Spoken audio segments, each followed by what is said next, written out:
98.4%. 시청자 여러분, 이것은 어느 선수의 패스 성공률이 아닙니다. 이것은 바로 세계적인 명장 로베르토 만치니 감독이 자신의 연봉을 무려 98.4%나 삭감하고 한 팀의 지휘봉을 잡을 수 있다는 그야말로 충격적인 소식의 핵심 숫자입니다. 그 목적지는 어디일까요? 바로 중국 축구대표팀입니다. 아마 많은 분들이 상상조차 할 수 없는 커리어의 후퇴라고, 이해할 수 없는 결정이라고 말할지도 모릅니다. 하지만 김준석의 눈에는 전혀 다른 그림이 보입니다. 저는 이 상식 밖의 행보 속에서 하나의 숨겨진 메시지를, 그리고 미래에 펼쳐질 어느 숙명적인 대결을 위한 거대한 서막을 읽고 있습니다. 오늘 우리는 단순한 감독 계약 이야기를 하려는 것이 아닙니다. 한 남자의 가슴에 아직 아물지 않은 상처와 복수를 향한 그 뜨거운 갈망에 대해 이야기할 것입니다. 안녕하십니까, 풋볼파이어의 김준석입니다. 물론 이 모든 이야기의 시작은 우리 모두가 잘 알고 있는 하나의 몰락에서부터 비롯됩니다. 브랑코 이반코비치 감독과 중국 축구의 동행은 공식적으로 막을 내렸습니다. 24년 만에 월드컵 본선 진출이라는 그들의 간절했던 꿈은 산산조각 났고, 조별 예선 5위라는 성적표는 누구도 부정할 수 없는 냉혹한 현실이었습니다. 1년 4개월의 시간 동안 그가 남긴 기록은 무엇이었을까요?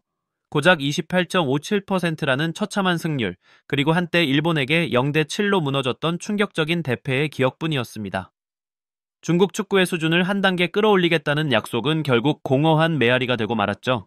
결국 감독의 자리는 공석이 되었고, 중국 축구는 또다시 새로운 방향키를 잡아줄 선장을 찾아 나서야만 했습니다. 그리고 바로 그 과정에서 누구도 예상치 못했던 아주 흥미로운 시나리오가 펼쳐지기 시작합니다. 자, 그렇다면 이 침몰하는 배의 새로운 선장으로 중국 축구협회가 가장 먼저 접촉한 인물은 과연 누구였을까요? 각종 보도를 종합해보면 그들의 영입 명단 최상단에 있었던 이름은 바로 자랑스러운 대한민국의 지도자 신태용 감독이었습니다. 그렇습니다. 그들은 위기의 순간에 아시아 축구의 흐름을 읽고 전술적 해법을 제시하는데 가장 능한 지도자가 누구인지 정확히 알고 있었던 겁니다. 인도네시아 축구를 한 단계 발전시킨 그의 능력을 높이 평가했던 것이죠. 아시아 무대에서 성공하기 위해서는 한국적인 리더십이 필요하다는 것을 그들 스스로 인정한 셈입니다. 하지만 결과는 어땠을까요? 신태용 감독의 대답은 아주 단호했습니다. 아니오였습니다. 자존심 강한 대한민국 지도자다운 아주 명쾌하고도 단호한 거절이었습니다. 시청자 여러분, 바로 이 지점부터 이야기는 훨씬 더 흥미로워집니다. 자신들이 첫 번째 선택지로 점 찍었던 한국인 감독에게 보기 좋게 거절당한 직후 갑자기 수면 위로 떠오른 이름이 바로 로베르토 만치니였습니다. 이것이 과연 우연의 일치일까요? 한번 생각해 보십시오. 로베르토 만치니가 어떤 인물입니까? 2020년 조국 이탈리아의 유로 우승컵을 안겼던 감독입니다.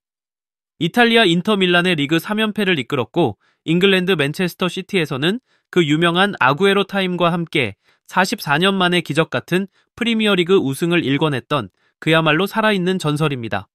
승리의 DNA를 온몸에 지닌 세계 최정상의 감독입니다. 그런 그가 도대체 왜 세계 최고의 무대에서 활약해야 할 명장이 방금 다른 감독에게 거절당한 팀의 감독직을, 그것도 자신의 가치를 98% 이상 깎아내리면서까지 관심을 보인다는 말입니까? 상식적으로는 도저히 설명이 되지 않는 이 미스터리를 풀 열쇠는 의외로 가까운 과거에 있었습니다. 기억하십니까? 지난 아시안컵 16강전. 당시 세계 최고의 연봉을 받으며 막강한 사우디아라비아를 이끌던 만치니 감독.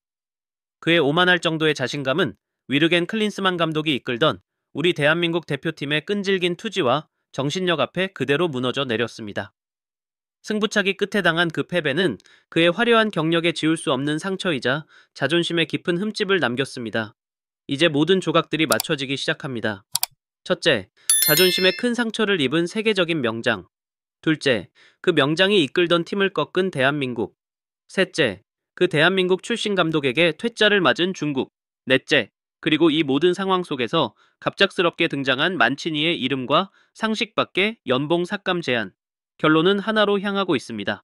만치니 감독에게 중국 대표팀 감독직은 그 자체가 목표가 아닐 수 있습니다. 어쩌면 그에게 중국은 자신의 자존심을 무너뜨렸던 대한민국과 다시 한번 아시아 무대에서 격돌하기 위한 가장 확실한 발판이자 무대일 뿐이라는 것입니다. 이것은 단순한 이적이 아니라 치밀하게 계산된 복수극의 서막일지도 모릅니다. 자, 시청자 여러분, 바로 이 지점에서 그 누구도 이해할 수 없었던 98.4%라는 숫자의 의미가 완전히 뒤바뀌게 됩니다. 이 복수라는 렌즈를 통해 들여다보는 순간 그 비상식적인 숫자는 더 이상 불합리한 결정이 아니게 됩니다. 그것은 만치니 감독의 커리어 추락에 붙은 가격표가 아닙니다. 오히려 그것은 그가 자신의 무너진 자존심을 되찾기 위해 복수의 무대에 오르기 위해 기꺼이 지불하려는 입장료인 것입니다. 한번 생각해 보십시오. 그는 사우디아라비아에서 이미 평생 쓰고도 남을 돈을 벌었습니다. 천문학적인 연봉과 위약금까지 그에게 돈은 더 이상 동기부여가 될 수 없습니다. 그가 지금 가장 갈망하는 것은 돈으로 살 수 없는 것. 바로 지난 아시안컵에서 대한민국에게 처참히 짓밟혔던 그의 명예와 자존심입니다. 한 명의 위대한 감독이 모든 것을 다시 시작하기 위해 필요한 것은 무엇일까요? 바로 무대와 상대, 그리고 명분입니다. 그리고 공교롭게도 지금의 중국 축구는 이 세 가지 조건을 모두 만족시켜주는 완벽한 장소가 되어버렸습니다. 아시아의 중심이라는 무대, 언젠가 반드시 다시 만날 대한민국이라는 상대, 그리고 자신을 거절했던 한국인 감독의 뒤를 이어 팀을 재건한다는 명분까지. 결국 중국 축구는 어쩌면 그들 스스로도 인식하지 못한 채 한 위대한 감독의 개인적인 야망과 복수심을 실현시켜줄 가장 이상적인 도구가 되어버린 것입니다. 명장이 복수의 기회를 얻는 대가로 위기에 빠진 축구협회는 그토록 원했던 빅네임을 얻게 되는 기묘하고도 위험한 거래가 성사된 것일지도 모릅니다. 자, 이 흥미진진한 복수극의 가능성에서 한 걸음 물러나 이제는 좀 더 냉철한 시선으로 이 상황을 바라볼 필요가 있겠습니다. 만약 이 모든 가설이 사실이라면 이것은 과연 중국 축구의 미래에 어떤 의미를 가지게 될까요? 이것이 과연 그들이 그토록 찾아 헤매던 지속 가능한 해결책이 될 수 있을까요? 아니면 그들은 또다시 한 거물급 감독의 개인적인 야망을 위한 무대로 전락하게 되는 것일까요? 이러한 상황은 과거 마르첼로 리피 감독을 선임했을 때와 기묘하게 겹쳐 보입니다. 외부에서 온 동기부여를 가진 감독의 영입은 그의 이름값만으로도 단기적인 성과나 기대감을 가져올 수는 있습니다. 하지만 그것이 과연 중국 축구의 뿌리 깊은 문제들을 해결할 수 있을까요? 부실한 유소년 육성 시스템, 중요한 순간마다 무너지는 선수들의 정신력, 그리고 수십 년째 부재 중인 장기적인 축구 철학의 문제 말입니다. 자신의 복수가 최우선 목표일 수 있는 감독이 과연 중국 축구라는 환자를 위해 진심으로 메스를 들고 대수술을 집도할 수 있을까요? 결국 이 모든 것은 만성질환을 앓고 있는 환자에게 빅네임이라는 이름의 고용량 진통제를 한 번 더 주사하는 것에 불과할지도 모릅니다. 순간의 고통은 잊게 해주겠지만 병의 근원은 전혀 치료하지 못한 채 말이죠. 그리고 그 약효가 떨어졌을 때 그들이 마주할 현실은 이전보다 더욱 암담할 수 있습니다. 그렇다면 시청자 여러분, 이 모든 이야기의 핵심, 우리가 파헤쳐야 할 가장 크고 본질적인 문제점은 과연 무엇일까요? 그것은 만치니 개인의 문제도 신태용 감독에게 거절당했다는 사실 그 자체도 아닙니다. 가장 크고 무서운 문제는 한 나라의 축구 전체가 이 거대한 체스판 위에서 다른 누군가의 장기말이 되는 것을 스스로 자처하고 있다는 점입니다. 그들은 빅네임이라는 화려함에 눈이 멀어 정작 그 감독을 움직이는 가장 큰 동기가 무엇인지 애써 외면하고 있는 것일지도 모릅니다. 그 동기가 중국의 영광을 위해서가 아니라 오로지 개인적인 원한을 풀고 실추된 명예를 회복하기 위한 복수심일 수 있다는 그 엄청난 가능성 말입니다. 결국 이것은 주인공이 정작 자신이 아닐지도 모르는 이 위험천만한 도박에 국가대표팀의 미래 전체를 걸어버리는 행위와 다름없습니다. 하지만 어쩌면 시청자 여러분, 바로 그것이 축구가 가진 진짜 매력이 아닐까요?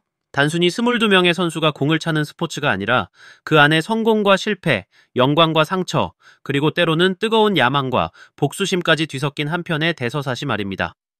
만치니 감독의 진짜 동기가 무엇이든 간에 한 가지는 확실합니다. 한명장 감독의 이 복수극 시나리오는 앞으로의 아시아 축구 대결 구도를 그 어느 때보다 뜨겁고 흥미진진하게 만들 것이 분명합니다. 그리고 저희 풋볼파이어는 그 역사의 모든 순간을 여러분과 함께하겠습니다. 자, 이것은 저의 분석이었습니다만 여러분은 어떻게 생각하십니까? 정말 만치니 감독은 개인적인 복수를 위해 중국으로 향하게 될까요? 여러분의 날카로운 의견을 아래 댓글로 자유롭게 남겨주십시오. 그리고 오늘 분석이 흥미로우셨다면 저희 풋볼파이어 채널에 좋아요와 구독, 알림 설정까지 꼭 부탁드립니다. 지금까지 가장 뜨거운 축구 이야기 풋볼파이어의 김준석이었습니다. 고맙습니다.